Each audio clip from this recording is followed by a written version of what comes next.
আজকে নিজে হাতে করে বাড়ির সকলকে ফুচকা বানাই খাওয়ালাম। এত বেশি পরিমাণে মজা ছিল আজকের ফুচকাটা আজকে এত বেশি পরিমাণে স্পাইসি করে বানাইছি, দেখলেই জিভে জল চলে আসবে। তো চলো ভিডিওটা শেয়ার করি। সাকিরা, ফুচকা বানাই। হ্যাঁ, অনেকদিন ধরে খেতে ইচ্ছা করছে, তাহলে আজকে বানা। ফুচকা বানানোর জন্য প্রথমে যেটা লাগবে সেটা হচ্ছে আলু। তো আলুটা আমি 4 ভাগ করে কেটে নিয়ে খোসা সমেত এটা আমি প্রেসার কুকারে খুব সুন্দর করে ভাপাই নেব। তো এখানে এখন পানি দিয়ে খুব সুন্দর করে ক্লিন করতেছি। ওর গায়ে আবার যে গাছ উঠছিল সেগুলোও সুন্দর করে ক্লিন করে ফেললাম। এখন প্রেসার কুকারে অল্প একটু পানি দিয়ে আলুগুলো দিয়ে মুখ আটকে কিছুক্ষণের জন্য ভাপাবো। আমি মোটামুটি 4টা সিটি দিয়ে তারপরে রেখে দিয়েছিলাম। 4টা সিটি দেওয়াতে আলুটা এত বেশি পরিমাণে নরম হয়ে গেছিল, ভর্তা করতে কোনো কষ্ট হয়নি।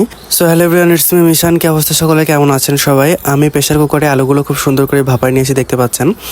তো আলুগুলো সাইডে রেখে আমি এখন ফুচকাগুলো খুব সুন্দর করে ভেজে নেব। আগে ভাজাভুজির কাজগুলো কমপ্লিট করে দেন, তারপরে ভর্তা ভর্তি করব। তেল গরম করে ওর ভিতরে ফুচকাগুলো দেওয়ার পরে দেখো কত সুন্দর ফুলে ফুলে উঠতেছিল। তো আমি একটু কড়া করে মানে ক্রিস্পি হয় যেন, তার জন্য ভেজে নিয়েছি। একে একে সমস্ত ফুচকাগুলো আমি এখানে ভেজে নিয়েছিলাম। আর এই ফুচকা ভাজা দেখতে আমার যে এত বেশি পরিমাণে ভালো লাগে, তেলের ভিতরে দেওয়ার সাথে সাথে একেবারে ব্যাঙের মতো ফুলে ফেঁপে ওঠে।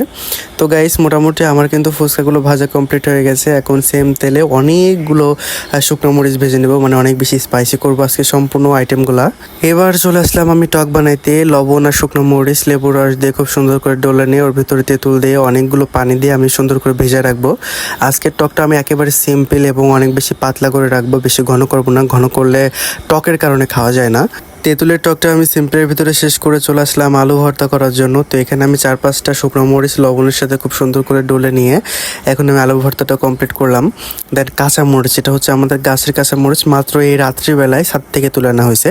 তারপরে পেঁয়াজ কাটলাম, সালাতের জন্য তো এগুলো লাগবে, তাই না? এখন তো টমেটো শসা খুব বেশি একটা ভালো লাগে না, মানে টমেটো টোটালি খাওয়াই যায় না, শসা যা হোক।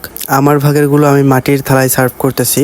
তো প্রথমে আলু দিয়ে, তারপর হচ্ছে টাটকা পেঁয়াজ, মরিচ, টক, আর উপর থেকে আমি একটু চানাচুর দিয়েছিলাম বাদাম সমেত। চানাচুরটা আমি আজকে ফার্স্ট টাইম দিলাম, মনে করলাম যে এক্সপেরিমেন্ট হিসেবে দেখা যায় কেমন লাগে খাইতে। বাট বিশ্বাস করো, আমার কাছে এই যাবৎকাল যত ফুচকা খাইছি এই চানাচুর দেওয়াটাই সব থেকে বেস্ট লাগছে। আমার ভাগের গুলোতে প্রথমে সাগিরারে দিলাম যে খেয়ে দেখ কেমন হয়েছে। ও তো বলে অনেক বেশি মজার, কারণ চানাচুর দিয়ে আগে কখনো আমরা ফুচকা খাইনি, আজকে ফার্স্ট টাইম। তো গাইস, ভিডিওটা কেমন লাগলো অবশ্যই কমেন্ট সেকশনে জানিও।